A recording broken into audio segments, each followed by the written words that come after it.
I think this bill increased spending, but I forget the number, but I think it's a lot.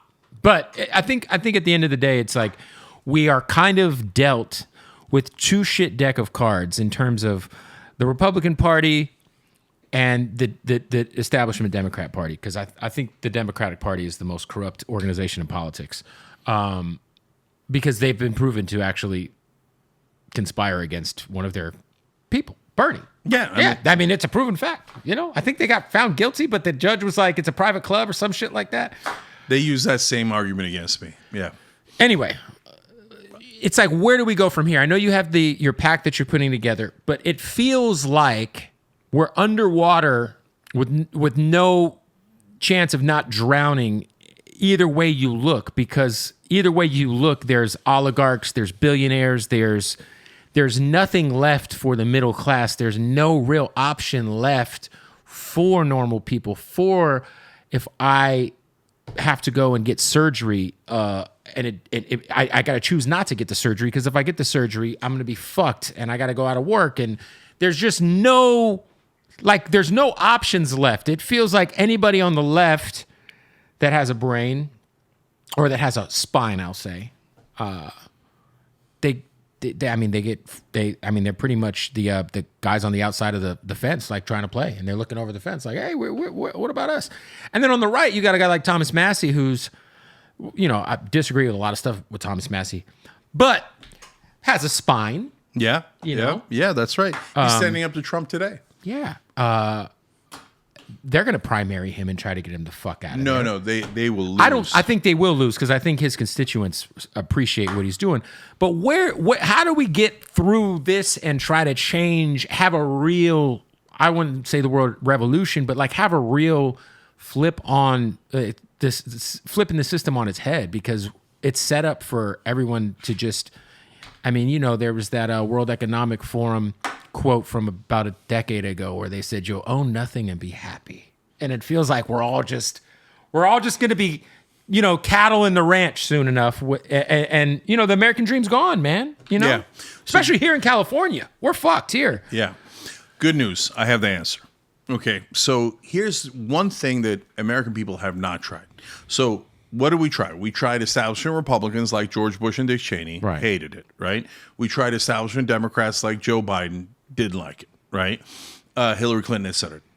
I think it's fair to say hated it. Okay. Yeah. Right. So then we tried the populist right. That's Trump. At least he's pretending to be populist, right? So, and soon the American people are going to realize he ain't populist. He's just a guy who gave record amount to the rich. He did it last time. He'll do it this time. Right. Okay. So the one thing they haven't tried is populist left. That's the Bernie camp. Right? Bernie 2016, no culture wars, right? So just pure economic populism. Give things to the American people, not to the rich, not to corporations. So I started a Rebellion PAC along with a couple of co-founders, and we're pushing the populist plank. Okay, what's the populist plank? To your point, number one, don't allow private equity to buy residential homes. Because these bankers are coming in and they're buying all the homes. Why? Because it's the biggest wealth creation asset in America. That's how we got the greatest middle class the world has ever seen. Because our homes went up in value, right? Yeah. And that created huge wealth for us. The bankers, the private equity guys, they see that and they're like, why would we let our servants have that? No. We're going to get all that wealth creation. We're going to turn them into renters. And then they'll have to work for corporate America for the rest of their lives. They're going to be indentured servants. We can stop that. So if you stop that, you bring that wealth back to the middle class, and you stop housing prices from going through the roof, right? So that's proposal number one. Proposal number two is negotiate drug prices at Medicare. Bring back capitalism, right? Proposal number three. Doesn't sound like a socialist idea. It sounds like a capitalistic idea. Yeah, so Bernie calls it democratic socialism, which I think is a bad idea. Bad branding name. Yeah. Yes. You know what I call it? Yeah. Democratic capitalism. Because it's democracy checking capitalism. You need both. You need capitalism and you need democracy. That's a much better name to roll with. Yeah, and if democracy doesn't check capitalism, then it turns into corporatism. And corporatism is the opposite of capitalism. Giant corporations hate competition. Forget the socialists and the communists. The people who really want to kill capitalism are corporations. For sure. Because corporations don't want any competition. Well, that's why all their labor's, in fucking China and India and Vietnam. Exactly. Like, they care. Every once in a while, politicians will talk about like, well, we're expecting these American corporations to be patriotic. Like, Good.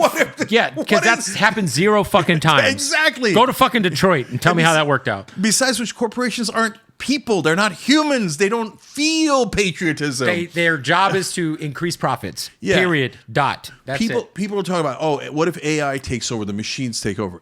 Too late, they already did. They're called corporations. Yeah. Corporations already took over. They already zombified the Democratic establishment and the Republican establishment. They already turned them into zombies. So you take that away. Paid family leave. Give moms 12 weeks off after they have a baby. I go on Patrick Bet-David's show, right-wing show.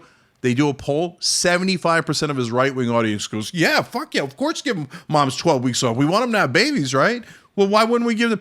Every country on earth has paid family leave but America, even though we're the richest. Why? Because we live under corporate rule and corporations are crushing us. So and no wars, money out of politics, and higher wages. So these are all Democratic policies. Right. They're all super popular. They poll at 65 to 95%, right?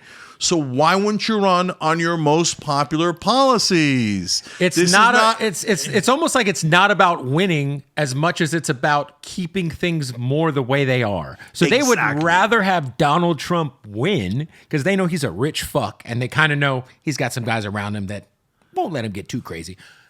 Then turn the party over to what the actual American people want because all these motherfuckers are owned by their donors. They're all full of shit. Like, no disrespect to Cory Booker.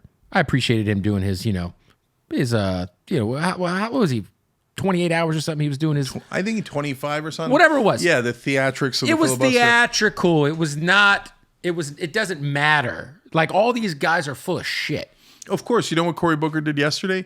He voted to confirm Jared Kushner's dad to an ambassador position, and Jared Kushner's dad isn't just Jared Kushner's dad. Who cares? He's a guy he got